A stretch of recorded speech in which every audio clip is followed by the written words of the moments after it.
अस्सलाम वालेकुम and welcome to Fast Sports. You are watching Golden Boot. I am your host Ali Mirza और मेरे साथ मौजूद हैं सहरयाब अफरीदी। आइए नजर डालते हैं आज की टॉप स्टोरीज पर। सबसे पहले प्रोग्राम में शामिल करेंगे नेमार का करियर मुश्किलात का शिकार क्यों है, क्या नेमार अनलकी खिलाड़ियों में से एक है। इसके ऊपर एक पूरी स्टोरी हमने तैयार की है जो आज प्रोग्राम में हम आपको दिखाएंगे।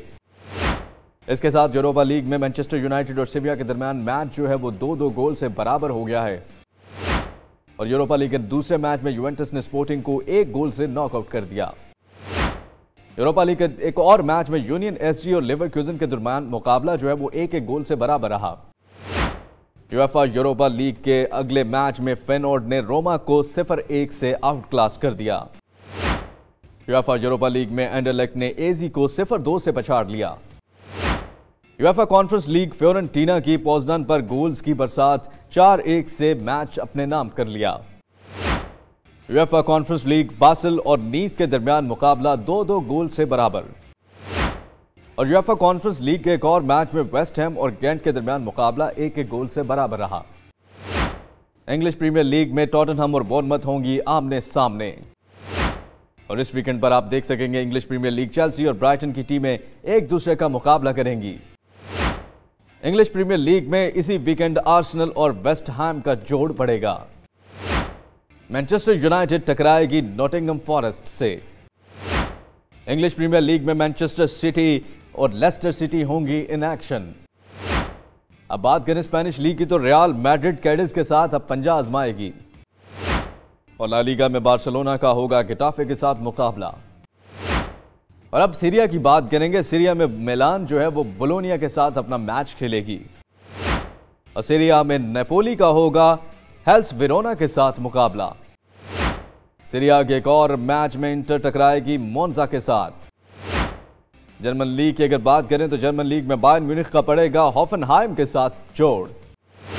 जर्मन लीग के एक और मैच में डॉर्टमंड स्टुटगार्ट से टकराएगी और इसके साथ प्रोग्राम में हम आपको दिखाएंगे कुछ ऐसी पेनल्टीज जिसने खिलाड़ियों को तो मायूस किया ही लेकिन उनके साथ फैंस के भी दिल तोड़ दिए और कितने वो अहम मौके थे जिन पर ऐसा हुआ। इसके ऊपर एक पूरी स्टोरी हमने तैयार की है जो आज के प्रोग्राम में हम आपको दिखाने जा रहे हैं और इसके साथ मेसी और एम्बापे कौन सा एजाज अपने नाम कर चुके हैं इसके बारे में आज के प्रोग्राम में हम आपको बताएंगे। और साथ ही बायर्न म्यूनिख ने सैडियो माने को क्यों बरतरफ कर दिया।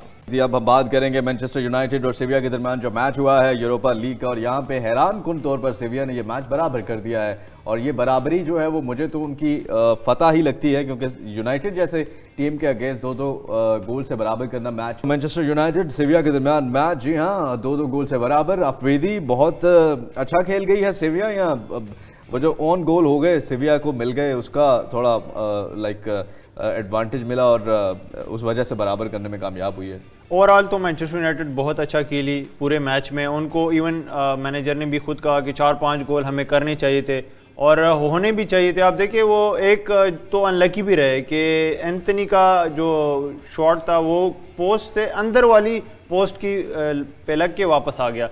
और दूसरा सेविया का यूरोपा लीग में मैंने कल भी बताया था व्यूअर्स को कि सेविया जो यूरोपा लीग में है उनकी किस्मत भी साथ देती है, उनके प्लेयर्स भी अच्छा परफॉर्म करते हैं। बेशक वो ला लीगा में अच्छा परफॉर्म ना करें, कोपा डेल रे में अच्छा परफॉर्म ना करें, लेकिन यूरोपा लीग में हमेशा से सेविया जो है वो एक डोमिनेंट टीम रही है और एक बार तो 3 कंसेक्यूटिव बार जीता था यूरोपा लीग को, सबसे ज्यादा भी इन्होंने जीता है। तो वो एलिमेंट जो था वो नजर आ रहा था, एक हेजिटेशन मैनचेस्टर यूनाइटेड के अंदर भी शायद उस बात की थी कि सेविया जो है वो बहुत ही अच्छा खेलती है यूरोपा लीग में और वो उन्होंने बटन ऑन कर दिया था एंड पे और वो 2 गोल्स वो वही करवाए मैनचेस्टर यूनाइटेड से, मतलब करवाए। और वो मैं यही आपसे कहना भी चाह रहा था कि वो आखिरी वक्त में यूनाइटेड शायद थोड़ी सी उस तरह से परफॉर्म नहीं कर पा रही थी और बहुत ज्यादा अटैक किया था सेविया ने और उसका फायदा भी उनको हुआ। ये स्टैट्स पे एक नजर डालते हैं और देखते हैं कितने शॉट्स मिले हैं और कितने चांसेस गंवाए हैं। यहाँ पे आप देख रहे हैं 12 शॉट्स यूनाइटेड की तरफ से जबकि 13 शॉट्स है सेविया की तरफ से और ये मोस्ट ऑफ द शॉट्स जो है वो सेकंड हाफ में अटेम्प्ट किए गए हैं। शॉट्स ऑन टारगेट आप देख रहे हैं 5 थे यूनाइटेड की तरफ से और 2 ही गोल कन्वर्ट करने में कामयाब हुई। 3 थे सेविया के पास, जिसमें से 2 उन्होंने कन्वर्ट किए, एक और करते थे तो उसका भी फिर जो है वो ये मैच जीत सकते थे। पोजीशन भी आप देख रहे हैं, कॉर्नर्स आप देख रहे हैं, दोनों टीम्स को बराबर मिले हैं, पास एक्यूरेसी भी आप देख रहे हैं। अफरीदी स्टैट्स की अगर बात करें तो ऑलमोस्ट सेम ही रहा है। पहले हाफ में तो पलड़ा भारी था यूनाइटेड का। यूनाइटेड की आप इस परफॉर्मेंस को किस तरह से रेट करते हैं? ऑल्दो एंथनी का जो है वो अनलकी रहे, शुरू में भी एक मौका मिला, फिर वो जो बॉल गोल पोस्ट को लगा और बाहर आ गया, फिर सबिट्जर 14 मिनट में उन्होंने गोल कर दिया, फिर 21वें मिनट में उन्होंने अपनी टीम के लिए दूसरा गोल कर दिया। तो किस तरह से आप उनकी परफॉर्मेंस देखते हैं? पहले हाफ के बाद क्या हुआ यूनाइटेड को? एक्चुअली में एक जो benefit of the doubt Manchester United को जाता है कि उनका जो अभी तक का बेस्ट प्लेयर है राशफोर्ड, वो इंजरी के बायस नहीं था इस मैच। अच्छा, और उसकी वजह से फर्क नजर आ रहा था कि राशफोर्ड नहीं है। इस तरह चांसेस नहीं गवाती यूनाइटेड जब राशफोर्ड होते हैं। और मार्शियल ने उनकी जगह पे काफ़ी अच्छी परफॉर्मेंस दी, दोनों असिस्ट करवाए सबिट्जर को, लेकिन वो जो राशफोर्ड वाला टच है वो किसी प्लेयर के पास नहीं था, वो लैग कर रही थी। अगर वो होते तो शायद रिजल्ट्स कुछ और भी हो सकता था। और यहाँ पे ऑफ कोर्स राशफोर्ड जो है जैसे आप वो फिनिश करते हैं वैसा हमें क्लिनिकल फिनिश नज़र नहीं आया यूनाइटेड का सेविया के अगेंस्ट। तो ये एक्सपोज भी हो गई है यूनाइटेड थोड़ी सी कि राशफोर्ड के बगैर यूनाइटेड जो है वो उस तरह से परफॉर्म शायद नहीं कर पाएगी बाकी मैचेस में। अब जो प्लेयर हमने फीचर किए इस मैच में, इनकी कैसी परफॉर्मेंस रही, आइए इनके स्टैट्स देखते हैं और उसमें देखते हैं कि कैसा परफॉर्म किया इन्होंने। 8.7 रेटिंग थी, गोल्स 2 थे, एक्यूरेट पासेस 53% थे, टचेस 34 थे, passes into third, final third जो है वो 4 थे और क्लियरेंसेस जो है वो 3 थे। आफरीदी राशफोर्ड के बाद जो है वो एंथनी को भी मौका मिला था, उन्होंने भी कोशिश की, लेकिन सबिट्जर कामयाब हुए हैं गोल करने में और अच्छे गोल्स किए उन्होंने। किस तरह से देखते हैं कि ये वो खिलाड़ी हैं जो आने वाले वक्त में वो क्या कहते हैं एक राशफोर्ड के साथ हमें नजर आ सकते हैं? एक्चुअली में ये एक फिलर प्लेयर थे और बिल्कुल लास्ट मोमेंट पे जब इनको अपनी चॉइस के प्लेयर्स नहीं मिले और उसकी वजह से फिर इन्होंने कहा कि एटलीस्ट कोई प्लेयर तो इनको मिले जो बेंच पे हो। तो बेंच स्ट्रेंथ वाले प्लेयर हैं ये, और जब इनको मौका मिलता है तो अच्छा परफॉर्म करते हैं। प्रूव किया है, फिर आपको लगता है कि प्रूव किया है इन्होंने मौका? हाँ, पहले भी बहुत अच्छा गोल मैनचेस्टर यूनाइटेड के लिए स्कोर कर चुके हैं और इस मैच में भी बहुत क्रूशल 2 गोल्स इनके अगर ना होते तो ये सेविया से हार जाते। बिल्कुल, बहुत ही ज़बरदस्त परफॉर्मेंस यहाँ पे सबिट्जर जो है उन्होंने दी है और अपनी टीम को जो है वो 2 गोल्स करके दे दिए थे। अब टीम ने वो बराबर करवा दी, उसमें उनका तो कसूर कोई नहीं है क्योंकि सेविया ने फिर 2 गोल्स किए जो कि ओन गोल थे। मलेशिया जो है उनसे टकराने के बाद जो है वो 84वें मिनट में पहला गोल हुआ सेविया के लिए और दूसरा मैगवायर जो है ये 93वें मिनट में ऑन गोल हुआ था। उनसे टकराने के बाद जो है वो गोल पोस्ट में फुटबॉल गया और सेविया को दूसरा गोल मिला और इस तरह ये मैच बराबर रहा। और अभी एक छोटी सी ब्रेक का वक्त है, उस ब्रेक के बाद welcome back to Golden Boot. और मैच हुआ है स्पोर्टिंग सीपी और यूवेंटस के दरमियान और यूवेंटस ने मैनेज किया है इस मैच को और 1-0 से स्पोर्टिंग सीपी को शिकस्त दी है। बहुत ही एक्साइटिंग और थ्रिलर मैच था ये। 1-0 से यूवेंटस ने ये मैच अपने नाम किया। अफरीदी, किस तरह से देखते हैं आप यूवेंटस की इस जीत को? ऑल दो स्पोर्टिंग सीपी को आखिरी कुछ लम्हात में एक मौका मिला था जहाँ पे गोलकीपर ने डबल सेव करके इस मैच का जो है वो ड्रॉ होने से बचाया। बिल्कुल, और स्पोर्टिंग ओवरऑल काफ़ी अच्छा खेली है। उन्होंने इस मरहले तक पहुंचने में आर्सेनल को राउंड ऑफ 16 में हराया था, तो इनको लाइट नहीं ले रही थी यूवेंटस, ऑल्दो यूवेंटस एक कंपेटिटिव टीम है। लेकिन जो एंड पे गोलकीपर ने सेव्स किए वो तो वाकई में टर्निंग पॉइंट था मैच का। उससे पहले उनका जो गोलकीपर था शेज़नी, उनको चेस्ट में पेन की वजह से सब्स्टिट्यूट करवाया गया और बहुत ही फैंस में भी बहुत ज़्यादा एक नर्वस एनवायरनमेंट हो गया था कि कहीं हार्ट इशू, तो क्योंकि अभी आजकल प्लेयर्स को बहुत ज़्यादा हार्ट इश्यूज हो रहे हैं, तो अभी स्कैन्स उनके आएंगे तो उससे पता लगेगा कि उनको चेस्ट में जो पेन था वो किस वजह से था। तो वो भी एक सेटबैक था यूवेंटस के लिए, लेकिन at the end of the day उन्होंने मैच जीता। 1 गोल से जीता, इतना बड़ा मार्जिन नहीं है। सेकंड लेग में पता लगेगा कि स्पोर्टिंग किस मूड के साथ आती है, लेकिन स्पोर्टिंग को वो लाइट नहीं लेगी। जिस तरह इन्होंने इस मैच में फाइट किया यूवेंटस को, तो सेकंड लेग में भी फाइट देगी। बिल्कुल, बहुत ही ज़बरदस्त। और यूवेंटस, याद रखें इनके खिलाफ केस चल रहे हैं और तहकीकात मुकम्मल हो चुकी हैं और अपनी लीग में भी ये तीसरे से 13वें नंबर पे गए थे और दोबारा अब ऊपर आ रहे हैं। अब कोर्ट क्या फैसला करती है ये आने वाले दिनों में पता चलेगा और क्या दोबारा से इफेक्ट हो। ऐसे हालात में फाइनेंशियल जब आपके क्राइसिस भी हों, आप इस तरह की परफॉर्मेंस देना बड़ा मुश्किल होता है। और आपने वो कोच के एक्सप्रेशन भी देखे गोल पे जो हमें इस मैच में देखने को मिले इसी वजह से थे, जब आप इतने क्राइसिस में भी अच्छा खेलते हैं। स्टैट्स पे एक नज़र डालते हैं इस मैच में किसने किस तरह से खेला है, और ये आप देख रहे हैं शॉट स्पोर्टिंग सीपी की तरफ से 15 थे, जबकि यूवेंटस की तरफ से 9 से। शॉट्स ऑन टारगेट 6 थे स्पोर्टिंग सीपी की तरफ से, जबकि 3 मिले। यहाँ पर यूवेंटस को पोजेशन भी ज़्यादा था स्पोर्टिंग सीपी के पास 59%, जबकि यूवेंटस के पास जो है 41% था। पासिस भी आप देख रहे हैं ज़्यादा थे स्पोर्टिंग सीपी के पास, एक्यूरेसी भी आप देख रहे हैं ज़्यादा थी स्पोर्टिंग सीपी की, और कॉर्नर्स भी ज़्यादा मिले यहाँ पर स्पोर्टिंग सीपी को। आफरीदी ओवरऑल मैच में डोमिनेंस जो नज़र आया वो स्पोर्टिंग सीपी की तरफ से नज़र आया है, जबकि यूवेंटस ने बस मैनेज ही किया किसी तरह से मैच जीतना। बिल्कुल यूवेंटस बैकफुट पे थी, हालांकि उनका होम ग्राउंड था, और अगर होम ग्राउंड पे उन्होंने इतना टफ टाइम दिया है तो अपने ग्राउंड पे तो बहुत ज़्यादा इनको ख़तरा हो सकता है, यूवेंटस को नॉकआउट कर सकते हैं। स्पोर्टिंग सीपी ने दिखाया है कि वो सिर्फ एक फिलर के तौर पे नहीं आए क्वार्टर फाइनल्स में, और वो अपसेट क्रिएट कर सकते हैं। बिल्कुल, और यहाँ पे जो प्लेयर हमने फीचर किए हैं इस मैच में वो हैं फेडरिको गैटी, जो कि 73वें मिनट में इस मैच का एक ही गोल हुआ है जो कि फेडरिको ने किया है। और स्टैट्स पे नज़र डालते हैं इनकी इस मैच में ओवरऑल परफॉर्मेंस कैसी रही। आप देख रहे हैं गोल्स जो है वो एक ही, एक्यूरेट पासेस 90% थे, टचेस 59 थे, पासेस इनटू फाइनल थर्ड 1 था, क्लियरेंसेस 3 थी, हेडेड जो क्लियरेंसेस है वो 2 थी, और इसके साथ साथ इंटरसेप्शंस 2 थी, recoveries 4। Afridi quick words for Federico Gatti. Defender हैं और डिफेंसिवली अपनी ड्यूटीज़ बहुत अच्छे तरीके से सर अंजाम दी। जब कोई सेट पीस आया तो सेट पीस पे हमेशा सेंटर बैक्स जो होते हैं वो काफ़ी लंबे होते हैं, तो वो अपनी कद का फ़ायदा लेते हैं, और इस सिचुएशन में भी नज़र आया कि गैटी ने वही किया, और एक आसान सा गोल जो था वो उन्होंने स्कोर किया अपनी टीम के लिए। बिल्कुल, ये मैच यूरोपा लीग का यूवेंटस ने स्पोर्टिंग को एक गोल से नॉकआउट कर दिया है। और अभी हम जिस मैचेस की बात करेंगे वो है अपकमिंग मैचेस, और अपकमिंग मैचेस में इस वीकेंड भी फुटबॉल लवर्स के लिए बहुत ही थ्रिलिंग और एक्साइटिंग मैचेस होने वाले हैं। आइए नजर डालते हैं अपकमिंग मैचेस में प्रीमियर लीग के कौन से मैचेस हैं। ये आपके सामने एस्टन विला टकराएगी न्यूकासल के साथ। जी हाँ, बहुत ही एक जबरदस्त मुकाबला होने जा रहा है। चेल्सी ब्राइटन के साथ अपना मुकाबला करेगी, एवर्टन फुलहैम के साथ, और साउथहैम्पटन क्रिस्टल पैलेस के साथ अपना मैच खेलेगी, टॉटनहम बॉर्नमथ के साथ मैच खेलेगी, वुल्व्स जो है वो ब्रेंटफोर्ड का सामना करेगी, Manchester city versus Leicester City, दोनों सिटीज जो हैं वो आपस में आमने सामने होंगी, और इसके साथ West Ham versus Arsenal. Arsenal का ये मैच बहुत इंपॉर्टेंट मैच है, और लेट्स सी वेस्ट हैम इसमें कैसा परफॉर्म करती है टेबल टॉपर्स के अगेंस्ट। और Nottingham forest versus Manchester United की सिविया के साथ मैच बराबर होने के बाद क्या अपनी लीग में और नॉटिंघम फॉरेस्ट को हराने में कामयाब हो गए, ये वक्त बताएगा और इस वीकेंड में पता चलेगा, और मंडे को हम आपको बताएंगे भी। इटली की अगर बात करें, इटालियन सीरिया में बोलोनिया जो है वो मिलान के साथ अपना मैच खेलेगी, नोपोली जो है वो हेलस के साथ, और इंटर मिलान जो है वो मोन्जा के साथ अपना मैच खेलेगी। बुंडेसलीगा की अगर बात करें, बायर्न म्यूनिख जो है वो हॉफनहाइम के साथ अपना मैच खेलेगी, स्टुटगार्ट डॉर्टमंड के साथ अपना मैच खेलेगी, और दोनों जो टॉप की टीम्स हैं बुंडेसलीगा की, उनका इस वीकेंड में उनका मैच है। और स्पेनिश ला लीगा की अगर बात करें तो यहाँ पर भी जो है वो बड़े मैचेस हैं। कैडिज खेलेगी रियल मैड्रिड के साथ, और एटलेटिको मैड्रिड जो है वो अल्मेरिया के साथ खेलेगी।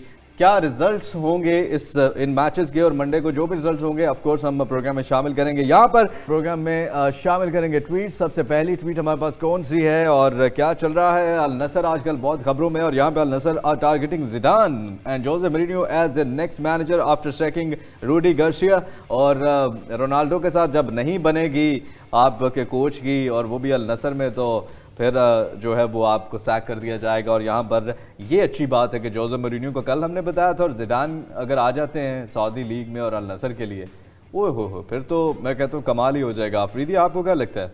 बिल्कुल, बहुत बड़े मैनेजर्स हैं दोनों, और बहुत बड़ी अमाउंट इन्होंने पेशकश की है दोनों को, और बीच में जो मीडिएटर हैं वो क्रिस्टियानो रोनाल्डो खुद ही हैं, क्योंकि जोसे मौरिन्यो भी उनके कोच रह चुके हैं रियल मैड्रिड में, और जिडान भी उनके कोच रह चुके हैं। और दोनों आपको नहीं लगता है अगर ये दोनों में से एक भी अगर आ जाता है तो फिर जो लेवल होगा सऊदी लीग में, और जो प्लेयर्स आने वाले वक्तों में सऊदी अरब की टीम के प्रोड्यूस होंगे, वो फिर लेवल कुछ और ही होगा। यूरोप से जाता हुआ नजर आ रहा है फुटबॉल इस वक्त, जो सऊदी अरब और गल्फ कंट्रीज कर रही है ना। मुझे लगता है आने वाले 5-10 सालों में ये सारा शिफ्ट हो जाएगा टुवर्ड्स सऊदीया और gulf countries. Even champions league का जो है अल खलीफी जो हैं, जो PSG के ओनर हैं कतर वाले, उन्होंने सजेशन दी थी कि ये सिर्फ यूरोप तक महदूद ना करें, इसको एशिया में भी लेके जाएं, इसके मैचेस एशिया में भी मुनक्किद करवाएं। तो इनका जो गल्फ कंट्रीज हैं कतर और सऊदीया, इन्होंने पूरा प्लान बनाया हुआ है कि फुटबॉल तो हम वापस लेके जाएंगे। और अगर चैंपियंस लीग नहीं भी मानती यूएफए, तो फिर शायद ये अपनी ऐसी कोई लीग शुरू कर दे। जब इतने बड़े बड़े स्टार्स आ गए तो फिर तो बात कुछ और निकल जाएगी और मेसी को भी याद यहाँ पे दिलाते चलें 400 मिलियंस की ऑफ़र कर चुकी है अल हिलाल। तो ये भी आने वाले वक्त में देखना होगा कि मेसी चाहते हैं या नहीं, और लग तो यही रहा है चले जाएंगे। एनीवेज नेक्स्ट हमारे पास क्या है, और नेक्स्ट यहाँ पर हमारे पास है, और ये मेसी ही आ गए हैं हमारे सामने। Lionel Messi and Kylian Mbappe were both named to Time's 100 most influential people of 2023 list, और बहुत बड़े एजाज़ मिल रहे हैं दोनों को। और मेसी तो उनका 2022 का जो वर्ल्ड कप था उधर से लेके अब तक वो अरूज पे ही जा रहे हैं, एजाज़ भी मिल रहे हैं, अवार्ड्स भी मिल रहे हैं, बाकी चीज़ें सिर्फ PSG अगर माइनस कर दी जाए इन दोनों की ज़िंदगी से तो बाकी हर जगह पे इनका अच्छा चल रहा है। बिल्कुल हर जगह पे छाए हुए हैं, बस PSG में ही जो है इनका सितारा वो गुरूर। लेकिन अच्छा मज़े की बात है वो हाईलाइट इतना नहीं हो पा रहा, PSG की परफॉर्मेंसेज, PSG की हार, उसमें मेसी और एम्बापे को निशाना नहीं बनाया जा रहा और ना मीडिया बना रहा है निशाना बना रहा है, लेकिन एक स्पेसिफिक सेक्शन ऑफ मीडिया, मतलब ऑब्वियसली जब आपकी टीम अच्छा नहीं खेलती और आपका नाम मेसी हो और